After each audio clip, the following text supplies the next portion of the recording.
함께하며 여러분의 내일을 응원합니다. 성공을 부르는 좋은 습관, 성공예감 이대호입니다.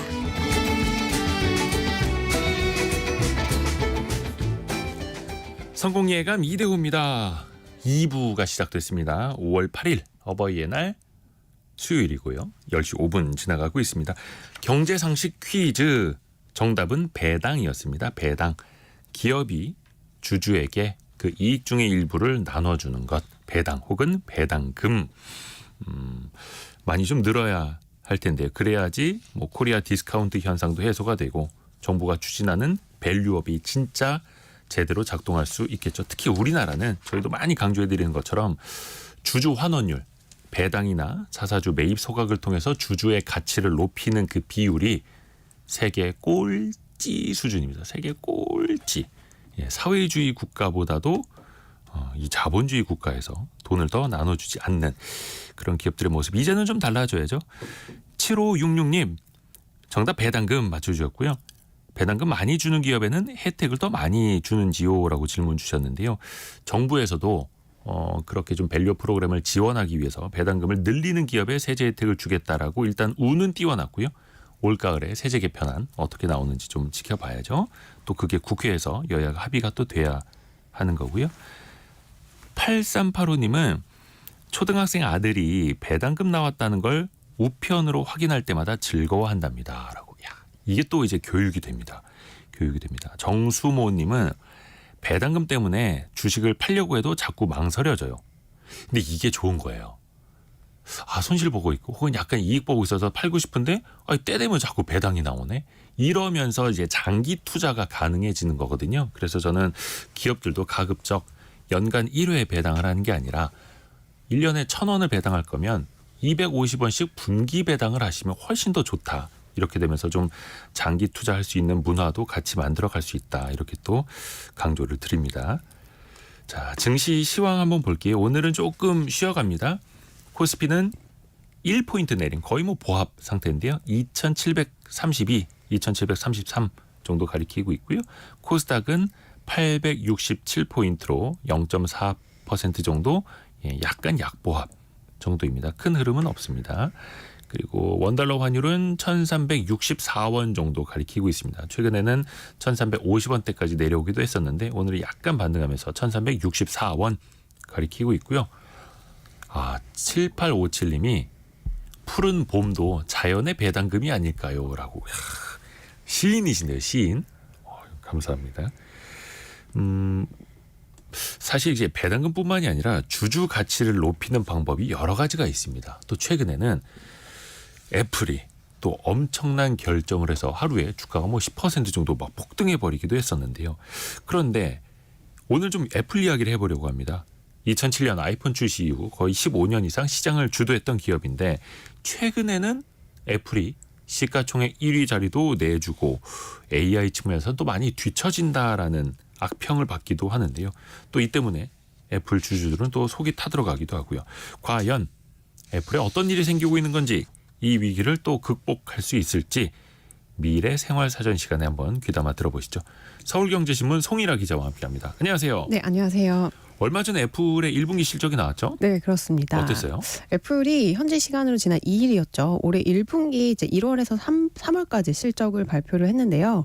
주당 순이익은 일단 1.53달러로 월가 추정치인 1.5달러를 소폭 상회했고요. 매출은 907억 5천만 달러로 역시 지난해 같은 기간보다 4% 정도 줄긴 했는데 전망치에는 부합한 수준이었습니다. 시장의 최대 관심사가 바로 이 아이폰 판매량이잖아요. 역시 전년 대비로는 10% 정도 감소를 했는데요. 하지만 시장 예상치와는 비슷한 수준이었습니다. 역시. 근데 이제 서비스 부분, 그러니까 애플 TV 같은 이 서비스 부분 매출은 그냥 좀 선방을 했어요. 1분기에만 전년 대비 14.2% 증가한 239억 달러로 상당히 좋았습니다. 유료 구독자가 10억 명을 넘는 걸로 조사됐어요. 또 한편에서는 중국 시장에서 특히 이제 중국산 스마트폰이 굉장히 빠르게 성장을 해서 그렇죠. 애플도 중국에서 힘을 못 쓰고 있다. 네네. 이런 지적들이 좀 있었잖아요. 이게 맞아요. 실제로는 어땠어요? 실제로는 예상보다는 괜찮았다. 이런 평가가 나오고 우려보단 있어요. 나았다. 네, 중화권 매출이 이제 8% 정도 감소를 한 163억 7천만 달러를 기록을 했는데요. 이게 월가 예상치가 152억 5천만 달러였거든요. 요거보다는 나았다. 근데 줄긴 줄었네요. 그걸 줄긴 줄었죠. 8% 정도 줄었으니까. 그래서 지금 애플이 이제 화웨이나 뭐 샤오미 같은 현지 업체들의 공세로 시장 점유율이 계속 조금씩 낮아지고 있는 상황이거든요. 네. 이 시장 조사 업체 카운터 포인트 리서치에 따르면 올해 1분기 애플의 중국 내 매출은 약 20% 정도 감소한 걸로 이제 나타나고 있고요. 아무래도 이제 미중 갈등이 좀 심화가 되면서 중국인들이 이제 자국 브랜드를 더 많이 선호를 하고 있잖아요. 그래서 애플의 점유율이 점점 낮아지고 있는데 이 중국 시장에서 애플의 스마트폰 점유율은 현재 15.7%로 지난해 말 19% 대비 약 3.3%포인트 감소한 수준입니다. 하지만 이번 실적으로 뭐 중국 매출도 우리가 걱정했던 것보다는 괜찮았다. 이런 평가가 나오고 있고요. 뭐 팀쿡 CEO는 우리는 중국에서의 성과에 만족한다. 이런 발언도 내놨어요. 그래서 뭐 현실은 때때로 여러분이 보는 것과 다르다라고 하면서 이제 본인은 좀 나름 그래도 괜찮다는 평가를 내놨습니다. 중국에서의 성과에 만족한다. 그냥 하는 얘기 아닌가요? 주주들을 또 안심시키기 그렇죠. 위해서 그런 걸 수도 있겠고. 근데 일단 실적 자체가 그렇게 좋은 거는 아니었어요. 좀 네네. 부진하다는 평가를 받았는데 실적 발표 이후에 오히려 애플 주가가 급등을 했습니다. 네, 깜짝 놀랐습니다.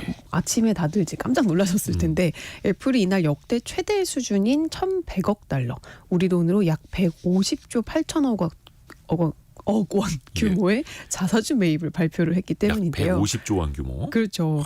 이는 이제 지난해 900억 달러보다 22%나 증가한 수준이에요. 그래서 미국 기업 역사상 가장 큰 규모의 자사주 매입이었고요. 자사주를 매입해서 이제 소각한다라는 그렇죠. 거죠. 그래서 주가를 이제 띄운다 이런 의미로 해석하시면 될 것 같은데 2018년 애플 스스로 세웠던 이 1,000억 달러의 기록을 넘어서는 새로운 벤치마크로 지금 발돋움을 했습니다. 그래서 이날 실적 발표 후에 시간 외 거래에서만 7% 이상 주가가 급등했고요.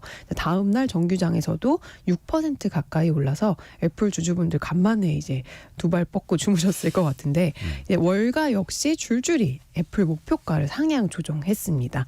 그래서 주로 이제 R&D나 뭐 연구개발 또 확장 등을 통해서 성장에 집중했던 애플이 주주 환원에 조금 더 가치를 두는 기업으로 진화하고 있다는 분석이 나오고 있는데요. 네. 뭐 일각에서는 애플이 진정한 성장주에서 가치주로 전환하고 있다. 이렇게 얘기를 하기도 하더라고요. 주주 환원의 또 다른 지표인 배당도 역시 증가를 늘렸는데요. 분기 배당금을 기존 24센트에서 25센트로 올려서 12년 연속 배당이 증가했습니다. 12년 연속 배당금도 늘리고 네. 있고 자사주도 매입 소각을 해서 기존의 주식을 갖고 있는 사람들에게 어떤 희소성의 가치 네. 더 높여준다라는 거고, 애플이 발표한 150조 원 규모의 자사주 매입이 어느 정도 규모냐면요, SK 하이닉스랑 카카오를 합친 규모입니다. 그 시가총액을. 그렇죠. 그러니까 애플이 하이닉스랑 카카오를 사서 이걸 없애버리겠습니다라고 한 거랑 거의 같은 규모인 거예요. 그렇죠. 제가 이제 우리나라 ETF 시장 취재하고 있는데 주로 네. ETF 전체 순자산이 140조 정도 되거든요. 전체 ETF 우리나라? 순자산이. 예. 그래서 그거보다 더 많은 규모라고 볼 수 있죠. 상상 초월입니다. 이 배터리 기업으로 합치면은 LG 에너지 솔루션, 삼성 SDI, SK 이노베이션 3사를 합친 규모보다 애플이 사서 없애는 그 규모가 더 큰 겁니다. 그러게요. 엄청난 거죠. 어마어마하네요. 그러니까 어떻게 보면 애플이 스스로 셀프 밸류업을 하는 거죠. 근데 이걸 또 반대 시각으로 보면 그만큼 애플 주가가 부진했기 때문인 거잖아요. 맞아요. 그래서 올해 들어서 이제 2일까지 애플이 약 10% 정도 하락을 했어요. 근데 이 기간 동안에 엔비디아는 73% 올랐고요. 이제 기존의 빅테크로 불리는 메타와 아마존, 알파벳도 20% 이상의 높은 주가 상승률을 기록을 했는데요. 뭐 시총 1위인 마이크로소프트는 6% 가량 올랐고요. 매그니피센트 7으로 불리는 이 7개 기업 중에서 애플과 테슬라만 올해 이제 하락세를 보였습니다. 테슬라는 애플보다 더 심하죠. 같은 기간 주가가 무려 30% 가까이 하락을 한 상황입니다. 뭐 그래서 매그니피센트 7 중에서 네. 테슬라 이제 빼야 되는 거 아니에요? 그렇죠. 일각에서 그런 이야기도 맞아요. 나오는데 뭐 애플도 또 만만치 않게 부진했고, 특히 이제 그 중에서 핵심은 인공지능 AI 분야에서 좀 뒤처졌다라는 지적이잖아요. 그렇죠. 지난달까지만 해도 이 AI 관련 기술이 스마트폰은 삼성전자에 뒤처지고 뭐 생성형 AI 그 언어 모델에서도 뭐 구글이나 소프트, 메타에 밀린다는 지적을 끊임없이 받아왔거든요. 근데 그도 그럴 게 구글이 이제 자체 언어 모델인 바드나 뭐 제미나이 등등을 계속 업그레이드를 하면서 꾸준히 이제 발표를 하고 있고 마이크로소프트는 일찌감치 오픈 AI랑 손을 잡고 하루가 멀다 하고 미디어에 계속 등장을 하고 있잖아요. 근데 애플이 조용했단 말이죠. 그리고 메타버스에 이제 한참 빠져있던 메타마저도 이제 라마 3와 같은 언어 모델을 내놓은 데다가 이 스마트 글래스에도 이를 탑재를 해서 이제 온갖 이제 좋은 기능들을 계속 선보이는 상황에서도 애플은 뭔가 이렇다 할 한 방을 내놓지 않은 상황인데 게다가 애플 매출의 상당 부분을 차지하는 이 중국 시장에서도 계속 밀리니까 이거 위기 아니야? 이런 인식이 굉장히 뭐 지금도 이제 파다하거든요. 그래서 일각에서는 구글이나 오픈 AI 모델을 가져다 써야 할 정도로 애플의 AI 개발이 뒤떨어졌다. 뭐 애플카처럼 AI도 망할 거다. 등등 이 애플의 시대가 끝날 거라는 예상이 굉장히 많았어요. 그렇죠. 그래서 중국의 바이두나 아니면 경쟁사이기도 한 구글의 제미나이 네. 이런 걸 이제 애플에다 붙일 수 있다 이런 보도도 나오고 했고요. 김의경님이 송일아 기자님 단독 코너 없어진 줄 알았어요. 팬이에요. 기자님 화이팅. 감사합니다. 그리고 송일아 기자가 얼마 전에 그 애플의 비전 프로, 네. 그 XR 글래스 가상제 증강현실 이야기는 그것도 우리가 여러분들에게 소개를 해드린 적이 있는데 그 애플의 비전 프로에 대한 평가도 그다지 좋은 것 같진 않더라고요. 맞아요. 비전 프로가 올해 1월 출시가 됐잖아요. 이제 네. 혼합 현실 헤드셋이라고. 그래서 애플이 2015년 스마트워치인 이 애플 워치를 출시한 이후에 약 9년 만에 내놓은 새로운 형태의 이제 디바이스로 굉장히 주목을 끌었잖아요. 스스로가 이제 메타버스라는 말도 안 쓰고 공간 컴퓨팅 이렇게 정의를 하면서 IT 업계에 굉장히 큰 관심사로 떠올랐었는데요. 하지만 이게 예상보다 좀 저조한 판매 실적을 기록한 것으로 나타났어요. 그래서 애플의 공급망 전문가인 이 권밍치라는 분이 계시거든요. 이게 TF 인터내셔널 증권 연구원인데 애플의 올해 전 세계 비전 프로 출하량을 40만 대에서 45만 대 정도로 잡은 것으로 파악됐다고 좀 추정을 하고 있는데 이는 기존 시장 전망치 절반 수준밖에 안 돼요. 비전 프로에 대한 수요가 이렇게 부진하면서 애플이 생산량을 줄이는 결정을 내린 것으로 해석을 하고 있는데 아무래도 너무 고가다 보니까 좀 이게 얼리 어댑터들에게도 선택을 받지 못한 게 아닐까? 뭐 이런 분석이 나오고 있어요. 가격이 얼마였죠? 엄청 비싼. 3,500달러. 3,500달러면 네, 한 거의 한 500만 원? 500만 원 가까운. 네, 그 정도의 고가. 물론 이제 첫 번째 기기니까 그럴 그쵸. 수도 있습니다. 또 IT 제품이라는 게 이제 시간이 가면서 대중화되고 가격이 낮아지는 맞아요. 건데. 그리고 원래 애플도 처음에는 이렇게 고가 모델을 내놓고 그다음에 이제 보급형 좀 저가 모델로 그쵸. 낮추는 전략을 쓰는데 뭐 아무래도 이제 무겁고 착용하기 불편한 제품 디자인 또 뭐 수요를 끌어내기에는 영 부족한 이제 컨텐츠 안에 들어가는 컨텐츠의 수가 많아야 되는데 네. 그게 좀 부족했다. 이런 게 이제 지금 비전 프로의 아직까지는 좀 부진한 원인으로 꼽히고 있는데요. 네. 근데 이제 기존에 워낙 그 오큘러스가 그 메타 퀘스트 네. 있잖아요. 그런 것들은 좀 이미 가격이 좀 낮은 가격대로 상대적으로 형성이 돼 있기 때문에 네. 이 VR 헤드셋을 이미 가지고 있는 기존 소비층이 거액을 뭐 거의 한 500만 원 가까운 돈을 지불하면서까지 비전 프로를 살 이유가 없다는 거죠. 그래서 이거는 거의 기업이나 연구소나 이런 데서 많이 맞아요. 쓰더라고요. 그래서 그런 측면에서 좀 긍정적인 시각도 있거든요. 네. 왜냐면 그 최근에 유명 그 증시 평론가인 짐 크레이머 이 CNBC 방송 진행자가 네. 그 비전 프로가 기업 대상 제품으로는 약간 좀 전환해서 이렇게 마케팅을 하면은 성공할 수 있다. 뭐 이런 뭐 시각을 내놓기도 했어요. 특히 뭐 엔비디아에서 지난달에 열린 컨퍼런스에서 이 비전 프로를 활용할 방법을 좀 언급이 됐던 그런 것도 주목을 하고 있고 또 비전 프로가 산업 분야에 도움이 될 수 있다는 시각도 있거든요.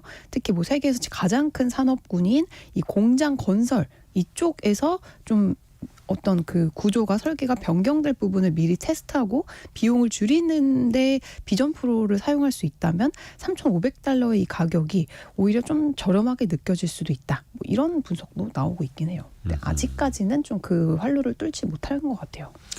계속해서 뭐 새로운 이제 IT 기기를 또 내놓고 있는데 많이 또 주목받았던 게 전기차잖아요. 아, 그쵸. 애플카가 과연 나오느냐 이거 참 말 많았었는데 정말 또 가장 최근에는 그 애플카 프로젝트가 다시 중단됐다 맞아요. 이렇게 나왔었어요. 참 그렇게 보면 애플도 좀 여러 시도들을 하고 여러 실패 끝에 또 성공작들을 내놓고 있는 것 같아요. 네. 근데 이 올해 2월이었죠. 애플카 프로젝트인 이 타이탄 프로젝트가 공식 중단됐는데요. 이제 비밀 프로젝트였던 만큼 세부적인 뭐 내용이 거의 알려지지 않긴 했지만 이제 몇 가지 좀 언론을 통해서 드러난 사실들을 보면 올해 초 중단 전까지 약 2,000명이 넘는 직원들이 이제 애플카에서 일하고 있었고요. 이 중 일부 직원은 해고를 하고 일부는 AI 부서로 또 옮기고 이제 작업 공간을 이제 전부 다 폐쇄했다는 보도가 나왔고요. 이 외신에 따르면 애플이 캘리포니아 주 정부에 8개 사업장 직원 614명을 해고한다는 계획서를 제출했다고 해요. 전체적인 감원 규모는 정확히 밝혀지지 않았지만 상당수가 애플카 프로젝트 참여 인원인 것으로 알려졌고요. 애플은 그동안 이 타이탄 프로젝트에 100억 달러 이상을 소진을 했거든요.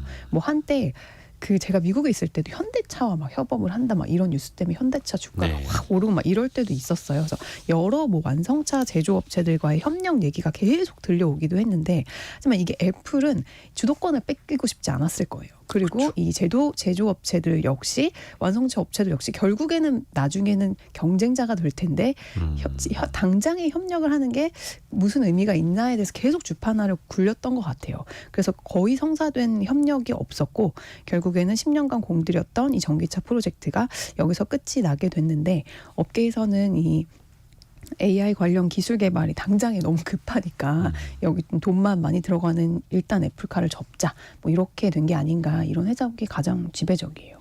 근데 이제 과감하게 또 사업을 접는다라는 것도 용감하게 또 할 수 있는 결정이기도 하죠. 그렇죠. 매몰 비용이 많이 투입됐으니까 이거 그냥 끌고 갑시다라는 것도 사실은 좀 좋지 않은 결정일 수도 있을 테고 뭐 애플의 악재가 참 뭐 한두 가지가 아니었습니다. 과거에도 또 최근에 버크셔에서의 주주총회가 있었는데 워런 버핏이 이제 애플의 주식을 좀 팔았다라고 밝혔어요. 맞아요.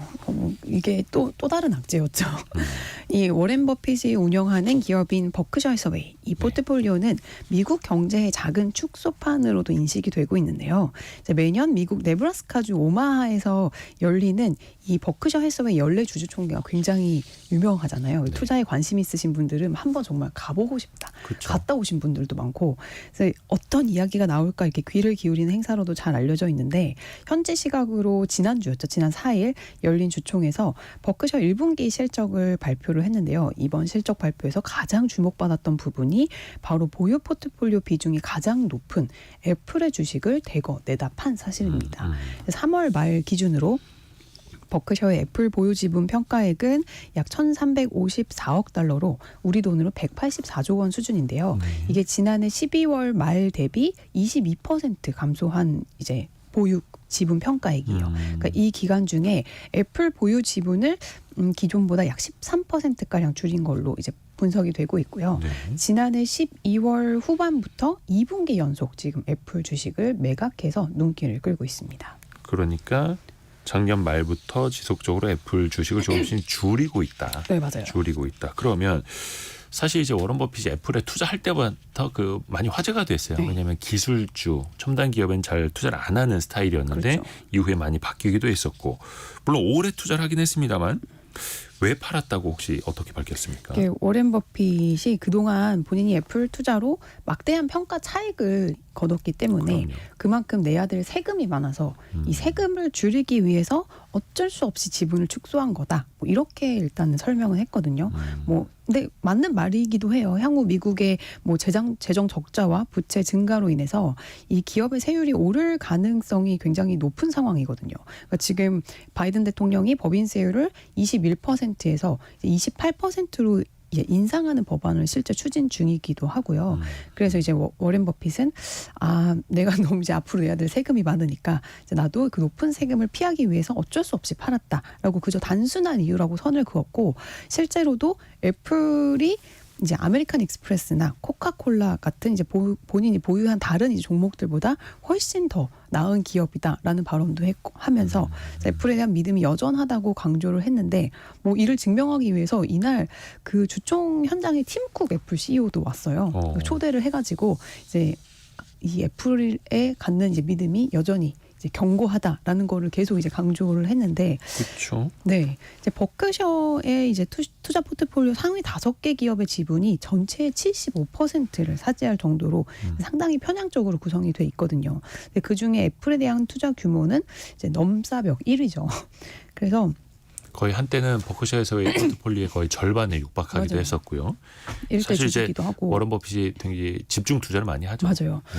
근데 뭐 그 속마음은 사실 누가 알겠어요. 이렇게 말은 그렇게 해도. 그래서 애플이 지난해 이제 48번 정도 오르긴 했지만 올해 1분기에만 10% 정도 하락을 했고, 물론 뭐 자사주 매입 발표 이후 뭘 하긴 그 이후에 또 주가가 좀 올랐지만, 네. 이로써 버크셔 해서웨이는 현금성 자산이 지금 역대 최대 규모로 지금 늘어난 상황입니다. 네. 계속 채권에 투자하고 있다고 해요. 그러니까 약간 당장은 이 돈을 어디에 투자해야 할지 보이질 않는다. 네. 그래서 우리는 또 현금으로 좀 많이 갖고 있으려 한다. 또 이렇게 밝히기도 워낙 채권 금리가 했었고요. 좋기도 하니까. 그렇죠. 또 하나. 요즘 뭐 AI 빼놓고는 이야기를 할 수가 없는 세상인데 워런 버핏도 지금 이 인공지능 AI에 대한 엄청난 기술 발전 속도에 대해서도 한마디를 했더라고요. 맞아요. 이제 버핏이 본인이 알지 않는 모르는 기업엔 절대 투자를 안 하는 걸로 좀 그런 투자 네. 철학을 갖고 있기로 유명하잖아요. 근데 이런 버핏도 AI 기술력에 대해서는 인정하는 듯한 발언을 내놨어요. 뭐 최근 AI가 만든 자신의 이미지를 화면에서 봤는데 이제 본인조차 이 진위를 분별할 수가 없을 정도로 그 딥페이크 정교하더라. 합성 영상. 그렇죠.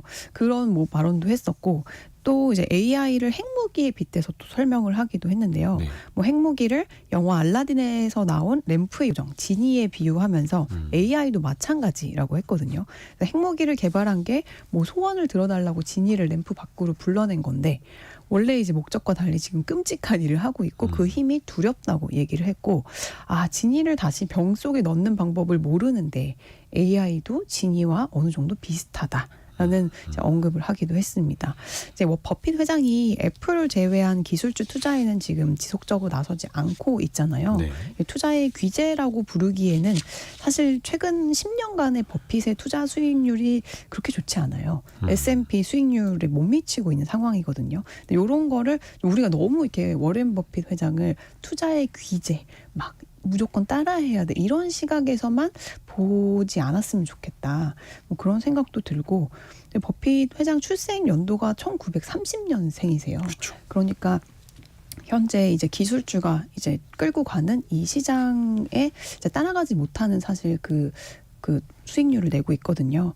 그래서 이런 점도 감안하셔가지고 무조건 이 버핏의 포트폴리오를 좀 따라가는 것도 좀 신중할 필요가 있지 않나 그런 생각이 들긴 하더라고요. 근데 사실 버핏 이 버크셔 해서웨이의 포트폴리오는 전 세계에 다 공개돼 있어요. 맞아요. 근데 아무도 그걸 잘 따라하진 네. 않죠. 뭐 94세이기도 하고, 근데 워런 버핏이 정말 대단한 건 뭐 최근 뭐 10년간의 수익률 이게 아니라 장기간에 걸쳐서 거의 한 뭐 개인 투자로 따지면 80년, 네. 전문 투자로 하더라도 한 60년 가까이 그 꾸준한 수익률을 장기간 거뒀다라는 거죠. 다시 이제 애플로 돌아가서 애플은 실적도 별로고 주가도 떨어지고, 그리고 이제 큰손 투자자는 주식을 좀 줄이고 있고, 신제품은 그저 그런 반응을 받고 있고, 이 위기를 어떻게 벗어날 수 있을까요?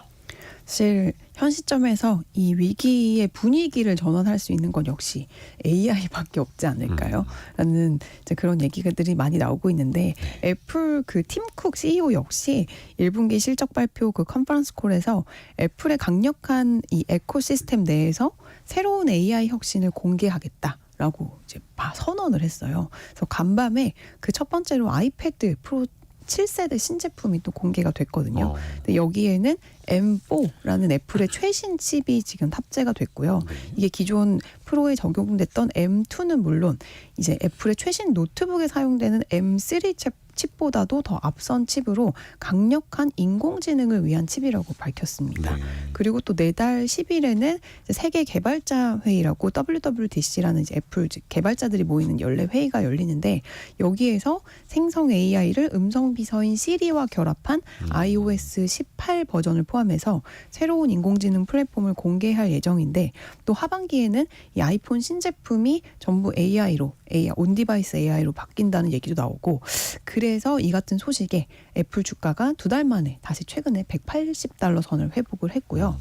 저는 사실 개인적으로 애플의 AI가 지금 이제 잘 드러나지 않았을 뿐이지 좀 잠재력은 상당하다고 보고 있거든요. 그러니까 실제로 업계에서도 그런 기대가 나오고 있는데, 왜냐하면 애플은 아무래도 이 아이폰이나 아이패드 뭐 이런 맥북 같은 막강한 이 하드웨어 생태계를 가지고 있잖아요. 이게 생성 AI 기술이 이 하드웨어와 만나면 우리가 그토록 계속 강조했던 온 디바이스 AI가 발현될 수 있는 최적의 조건일 수도 있거든요. 그렇죠. 그래서 이제 쿡 CEO는 생성 AI의 놀라운 잠재력을 보고 있고 우리가 이 분야에 막대한 투자를 하고 있다고도 얘기를 했고요. 뭐 자체 AI 모델 개발 외에도 구글이나 오픈 AI 같은 외부 파트너십도 지금 적극적으로 모색을 하고 있습니다. 그러니까 자체적으로도 하고 외부랑도 협업을 하겠다. 근데 사실 이제 애플 같은 경우에도 그 대규모 언어 모델 네. 자체적인 것도 개발하고 있다. 네. 이런 이야기도 나오고 있고요. 또 기대를 좀 해봐야 되는데, 아마 많은 분들도 챗 GPT 이야기 들어보셨을 거고 실제로 쓰시는 분들도 적지 않이 이제 늘고 있는데, 실생활에서 이걸 활용하는 사람이 또 얼마나 되겠느냐?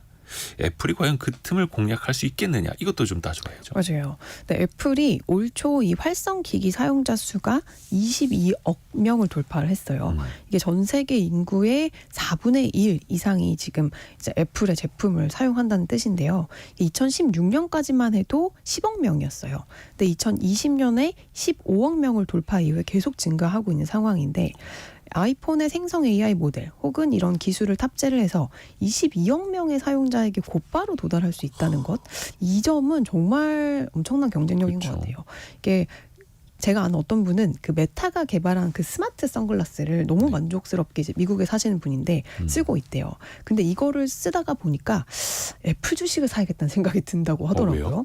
왜냐하면 메타 스마트폰은 정작 아이폰이랑 호환이 잘 안 돼서 이게 말도 너무 잘 알아듣고 똑똑한 안경인데 네. 할 수 있는 게 너무 적다는 거예요. 아, 근데 이런 게 분명히 언젠간 애플에서도 나올 텐데, 그럼 바로 그걸 살 것 같아서 지금 애플 주식을 사놔야 하지 않을까? 이런 생각이 든다고 하더라고요. 그래서 그 생태계를 갖고 있다라는 게 강력한 거죠. 그렇죠. 그래서 지금 애플이 올해 말 아이폰에 도입할 새 기능의 구동을 위해서 오픈 AI와 논의 중인데요. 차기 아이폰 운영 체제인 iOS 18에 오픈 AI 기술을 통합할 것으로 지금 관측이 되고 있고요.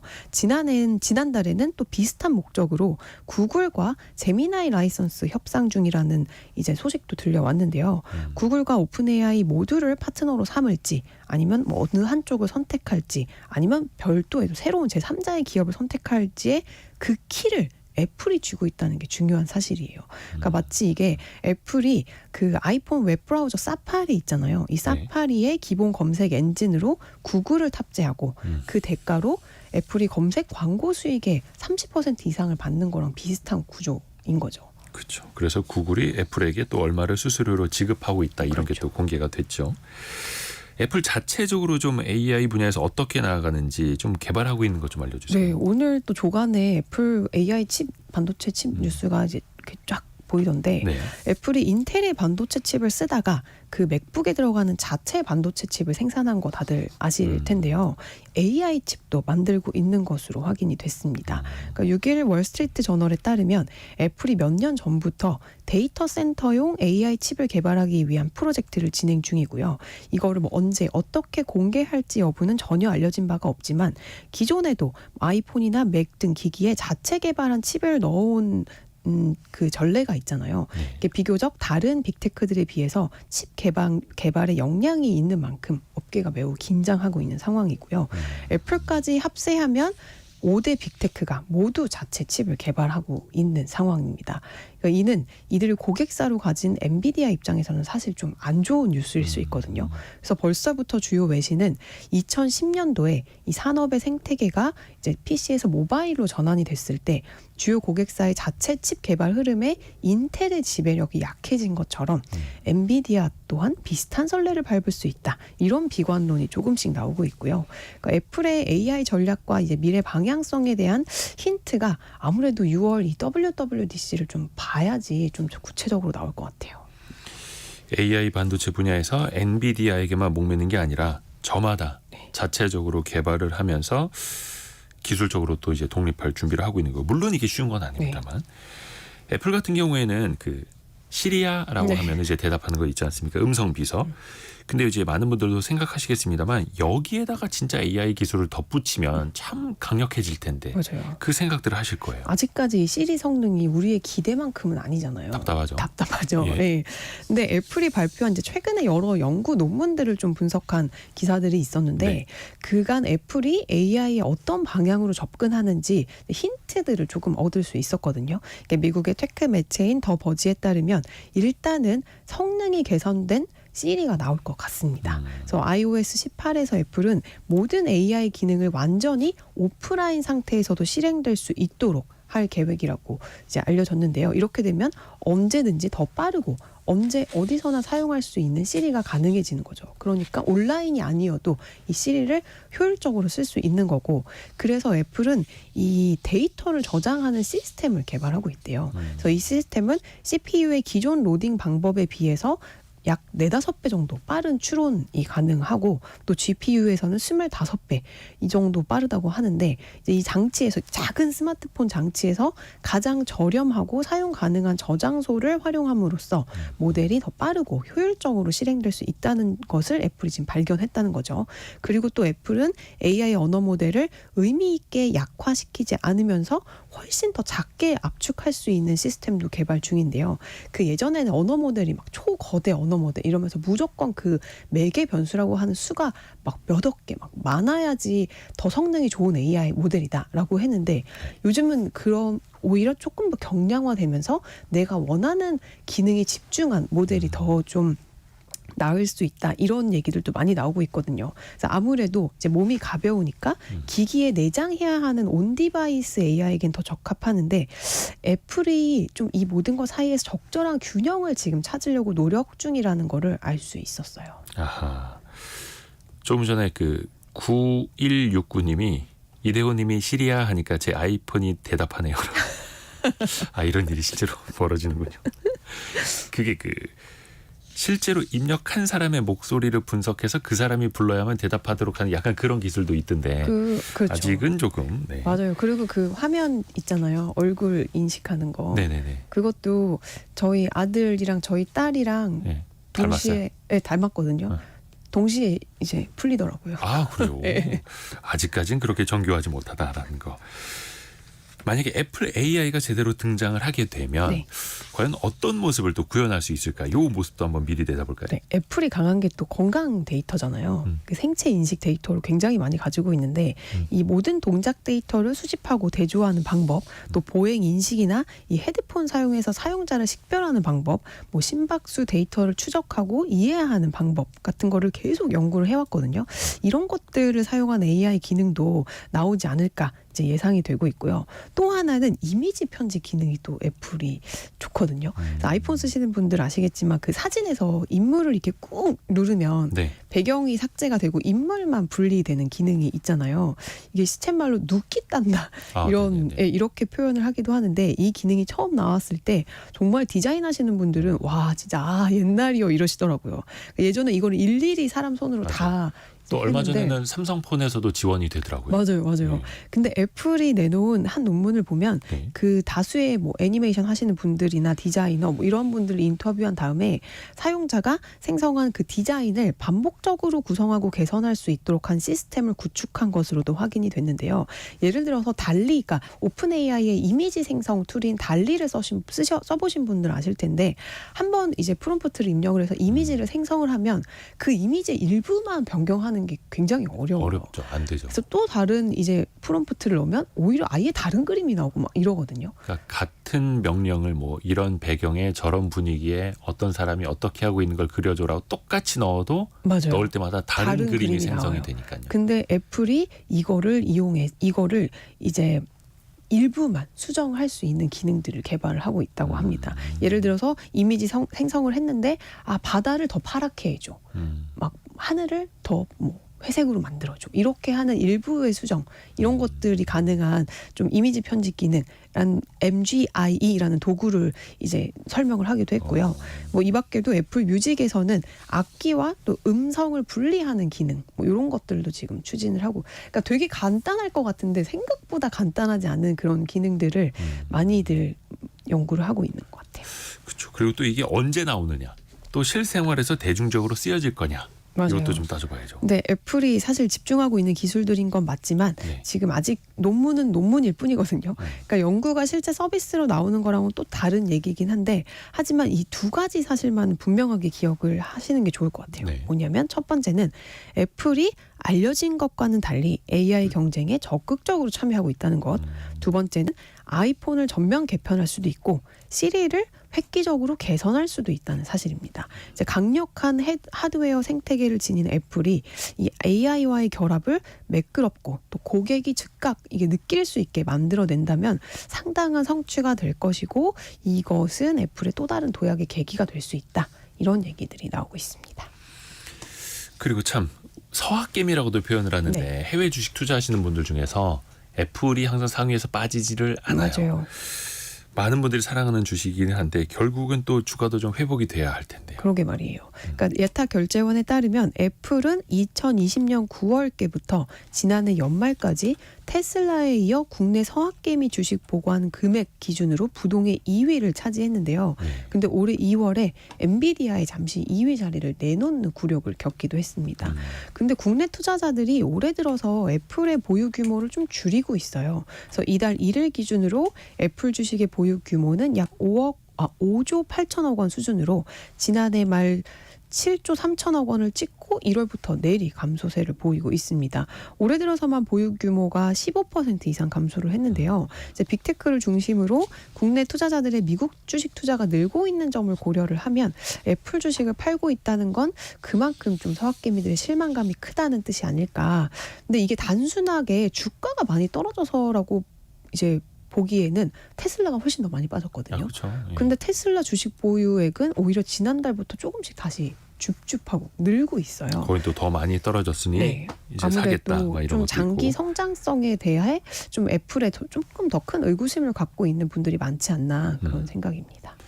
애플이 언제였습니까? 근래에도 뭐 한 $200 넘었었다가, 그러니까 작년쯤 200달러 넘었었다가 뭐 한 160달러대 떨어졌다가 다시 지금은 180달러대로 회복이 좀 된 상황인데, 근데 거의 애플의 한 10년 이상 그래프로 이렇게 한번 띄워보시면 아실 거예요. 은근히 부침이 많았어요. 맞아요. 고점 대비 30% 이상 떨어졌던 때들이 왕왕 있었거든요. 네. 2017년 아이폰 등장 이후 2023년 작년까지 애플 주가가 45배 올랐거든요. 45배. 네. 1,000만 원을 투자를 했으면 이제 4억 5천만 원. 4억 5천만 원이 된 거죠. 하지만 그 사이에 4번이나 시장 가치의 30% 이상 하락하는 시기가 있었어요. 그러니까 자산의 3분의 1이 이제 날아가는 시기가 있었다는 거죠. 네. 특히 2018년 7월 이제 미국이 중국 수입품에 좀 보복 관세를 매기고 중국도 동일하게 미국에 보복 관세를 매기면서 이제 미중 무역 전쟁이 개시가 됐을 때는 이 2개월 후부터 본격적으로 하락하기 시작해서 석 달 만에 약 40%가량 급락한 적도 있거든요. 이제 같은 기간 나스닥이 20% 하락을 했었는데 중국 의존도가 높았던 애플에는 굉장히 이제 큰 타격이었고요. 사실 이번 주가 하락도 중국의 아이폰 판매 둔화 우려가 좀 대표적인 이유 중에 하나라 어떻게 이제 극복을 해 나갈지 지금 자사주 매입 발표하고 조금 오르고 있는데 좀 봐야 될 것 같아요. 그 포레스트 검프라는 영화 혹시 보셨어요? 네. 그 1994년에 나온 영화네요. 근데 그 영화 내용 이제 이런 게 나옵니다. 포레스트 검프가 어디에서 편지를 받아요. 근데 자신의 노후 자산이 사과 회사에 투자가 돼 있다. 그래서 무슨 농장을 하는 회사인 것 같은데, 네. 근데 여기 덕분에 나의 노후는 이제 걱정이 없대요. 라고 했던 게 94년입니다. 30년 전.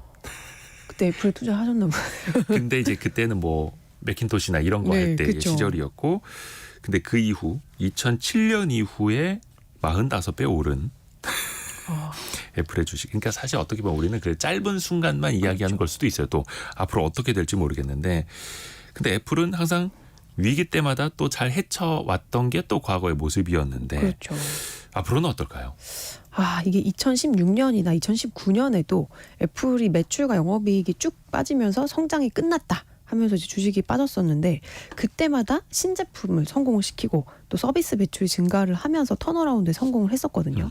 특히 2016년은 이제 에어팟이나 이제 웨어러블 기기 서비스 매출의 본격적인 성장이 시작되는 시기였는데 워렌 버핏도 이때 싸게 애플 이제 주식을 이제 대규모 매집을 했던 거고요. 그래서 주식 전문가들은 항상 이 흐름을 이탈했을 때가 기회다. 그래서 애플과 테슬라처럼 성장과 변화에 큰 목적을 둔 기업은 1, 2년의 매출과 영업이익 감소는 가장 큰 투자 기회를 제공한다라고 강조를 하기도 하거든요. 근데 아무래도 이번에 저는 그 AI가 주도하는 이 시장의 변화에 애플이 어떻게 대응하고 시장을 좀 끌어가는지가 이제 이번 이제 하락 또 반등의 기회가 되지 않을까 조심스럽게 좀 예측은 해보는데 잘했으면 좋겠어요. 얼렁뚱땅. 네. 얼렁뚱땅. 마무리는 얼렁뚱땅. 근데 사실 그래서 투자가 더 어려운 거죠. 근데 또 그 기본적인 분석을 하기에 앞서서 경영진은 어떠한가, 기술력, 시장 지배력은 어떠한가, 또 주주 환원 노력을 성실히 또 하고 있는가, 정직한가 등등을 또 따져봐야 하는 거고, 또 그런 측면에서 보면 이제 애플은 굉장히 좋은 평가를 받고 있는 거고, 근데 아무리 경영진 능력이 탁월하고 기술력이 있어도 이 최첨단 기술 개발 분야에서 정말 한두 달이라도 뒤처지면은 몇 년치 기술 개발이 또 뒤처질 수 있는 살벌한 시장입니다. 자고 일어나면 편합니다. 예, 그렇죠. 그래서 투자자도 또 청취자분들도 이제 항상 각을 세우고 보셔야 되는 거고요. 잠시 멀리 갔다 왔습니다. 김현우님이 겉에서부터 핵심까지 차분하게 설명해 주셔서 기자님 코너가 가장 기다려집니다. 감사합니다. 혹시 외국 사이트에서 참고 자료 찾으실 때 꼭 거치는 곳이 있으신가요?라고. 네, 물어보셨어요. 맞아요. 테크밈이라는 사이트가 있는데 네. 그 테크밈의 이제 전반적인 좀 흐름 같은 거를 많이 볼 수 있고, 근데 테크밈은 그래도 그 유료 구독을 안 해도 꽤 많은 뉴스를 볼 수 있어서 그 사이트 참고하시면 좋을 것 같고. 또 이제 외신도 많이 보시고. 네네네. 외신은 근데 돈을 내야 돼요. 그래서 이제 일반 투자자분들이 보기에는 그거를 다 모아놓은 좀, 그리고 세마포 사이트도 좋습니다. 한번 가셔서 보시면은. 그걸 또 모아놓은 네. 성공예감 이대호입니다. 미래생활사전 시간도 좋고요. 그럼요. 송일아 기자와 함께하는 서울경제신문 송일아 기자였습니다. 고맙습니다. 네, 감사합니다. 라디오 정보센터 다녀옵니다. 한국농촌경제연구원은 이달부터 7월까지 사과와 배 출하량이 1년 전보다 각각 29.1%, 84.3% 감소할 것으로 예측했습니다. 행정안전부는 새마을금고 규제 수준을 다른 상호금융업권과 비슷한 강도로 높이는 내용 등을 담은 새마을금고 감독기준 일부 개정안을 내일부터 29일까지 행정 예고한다고 밝혔습니다. 현대 아반떼와 기아 K3 등 11개 차종 7,700여 대에 대해 자발적 시정 조치 리콜이 실시됩니다. 지난달 전국적으로 기온이 오르면서 중증 열성 혈소판 감소 증후군 등 감염병 매개체로 알려진 참진드기 지수가 평년보다 37.5% 증가한 것으로 나타났습니다. 지금까지 라디오 정보센터 뉴스 정한나였습니다. 여러분의 질문이 콘텐츠가 되는 시간, 성공예감 애프터 서비스입니다. 유혜진 리포터 안녕하세요. 네, 안녕하세요. 질문 들어보죠. 네, 어제 심층 인터뷰 시간에 경매에 대해 알아봤는데요. 9100님, 경매에서도 유치권이 영향을 미치는 경우가 있나요? 하고 문자 주셨습니다. 이에 대한 답은 바른법률경매 박창훈 대표에게 들어봤습니다. 유치권은 공사 대금으로 인한 채권을 얘기를 많이 하는데요. 경매 실무에서는 80% 이상, 90% 가까이가 유치권이 실제로 성립이 안 되는 게 많아요. 경매 입찰 참여하기 전에 성립 여부를 확인을 하는 게 더 중요하긴 한데 전문가에게 상의를 하는 게 가장 중요할 것으로 보여집니다. 허위 유치권이라는 거는 그 입찰자에게 낙찰을 받기 힘든 상황을 만들어주는 거거든요. 경매 방해 목적이 있는 거예요. 유치권이 성립이 된다는 가정하에 낙찰을 받게 되면 그 유치권자와의 협의를 봐야 되는 상황이 생기거든요. 그렇기 때문에 낙찰 금액에 유치권 금액에 대한 플러스가 더 비용이 소요가 되는 거예요. 근데 유치권은 등기부 등본에 명시가 안 돼요. 그렇기 때문에 입찰하기 전에 꼭 그 현장에 확인을 해야 돼요. 유치권이 등기부 등본에 명시가 안 된다. 네. 그래서 꼭 현장을 확인하시라라는 이야기였습니다. 다음 질문은요. 네, 2639님, 권리 분석할 때 전세금 관계 좀 설명해 주세요 하고 문의 주셨는데요. 박창훈 대표의 설명 이어서 들어보시죠. 그 임차인이 있는 주거용 부동산에 입찰을 참여할 때 임차인의 보증금이 있는 경우에 말소 기준 등기, 보통 주거용 부동산에서는 말소 기준 권리가 은행의 담보 근저당권이거든요. 근저당권보다 선순위로 돼 있는 전입 날짜가 앞에 있는 임차인이 있다면 누가 낙찰을 받더라도 임차 보증금을 낙찰자에게 받을 수 있는 권리를 얘기하는 거거든요. 낙찰 금액보다 전세금이 작은 경우에는 배당이 100% 다 가기 때문에 낙찰자에게 피해가 안 가죠. 근데 세입자가 있는데 선순위인데 배당 신청을 안 했을 경우 이럴 때가 입찰자 입장에서는 무서운 상황이 될 수 있어요. 배당 신청을 안 했기 때문에 배당을 못 받게 되면 낙찰자가 임차인의 보증금을 인수해야 되는 경우가 있거든요. 선순위 임차인이 있느냐 없느냐 그걸 제일 먼저 확인을 하는 게 제일 중요해요. 선순위 임차인이 있느냐 이걸 또 확인하시라는 조언이었고요. 다음 질문은요. 네, 김영희님, 강제 집행 비용은 얼마 정도인가요? 라는 질문 주셨습니다. 내가 경매에서 낙찰을 받았는데 그 집에 살고 계시는 분이 안 나가고 있다. 그래서 네. 이제 강제 집행을 해야만 한다라고 하면 일단 집행관 수수료 등을 포함해서 평균적으로 평당 3.3제곱미터당 10만 원 정도가 든다고 합니다. 그리고 뿐만 아니라 강제적으로 어떤 그 짐을 끄집어냈을 거 아니에요. 그럼 그 짐을 보관을 해야 하는데 5톤 차량 분량이라면 한 월 3,400만 원 정도 든다고 해요. 근데 원칙적으로는 이거를 점유하고 계시던 분, 그 집에 살고 계시던 분, 집을 안 빼준 사람이 내야 하는데 그럼 버틴 사람이 이걸 낼 리가 별로 없죠. 네. 그래서 강제 집행을 한 사람이 우선적으로 창고 부담료를 좀 먼저 내고 나중에 이걸 받아내야 하는데 또 그때는 그 돈을 안 준다면 그 동산, 짐을 바탕으로 또 이걸 또 경매로 넘기고 이런 또 복잡한 일이 시작될 수도 있다라고 합니다. 그래서 경매 또 잘 하시는 분들은 그쪽에 살고 계시는 분을 원만하게 갈등 네. 없이 잘 내보내는 것도 하나의 요령이라고 하더라고요. 다음 질문은요. 네, 어제 원탁의 기자들 K시간에 양곡관리법에 대한 이야기 나눠봤는데요. 서은비님, 정부에서 쌀을 살 때 시중가로 구매하나요? 라는 질문을 주셨습니다. 농림축산식품부에 문의를 해봤는데요. 수확기 때 공공비축 미곡이라고 해서 약 40에서 45만 톤 정도를 농가로부터 직접 정부가 매입을 한다고 하고요. 그 비용은 한 해 1조 원 정도고 시장 가격을 기준으로 매입하는데 이 시장 가격은 통계청에서 조사한 산지의 쌀값이라고 합니다. 통계청이 조사한 산지의 쌀값 기준으로 한다. 마지막으로 그 신승호님 질문 하나 들어볼까요? 네. 공무원연금하고 군인연금도 투자가 되고 있는지 궁금하다라는 질문이었는데요. 당연하죠. 왜냐하면 예적금만으로는 절대 그런 수익률이 나오질 않습니다. 그래서 사학연금, 군인연금, 공무원연금 또 다른 정부의 수많은 기금들도 투자를 하고 있는 거고요. 네. 다만 어디에다 돈을 어떻게 맡겨야 될지 모를 수가 있잖아요. 그래서 정부에서 연기금 투자 풀이라는 걸 만들어 놓습니다. 그러니까 여러 운용 잘하는 운용사들을 모아가지고 성적표를 매겨놓고 어떤 식으로 뭐 주식형이면 주식형, 채권형이면 채권형 이쪽에 맡기시면 됩니다라고 하나의 가이드를 주는 게 있습니다. 유혜진 리포터 고맙습니다. 감사합니다. 자, 어버이날에 함께한 성공예감 이대호입니다. 항상 감사하는 마음으로 같이 마무리하죠. 성공예감은 오늘도 여러분을 응원합니다.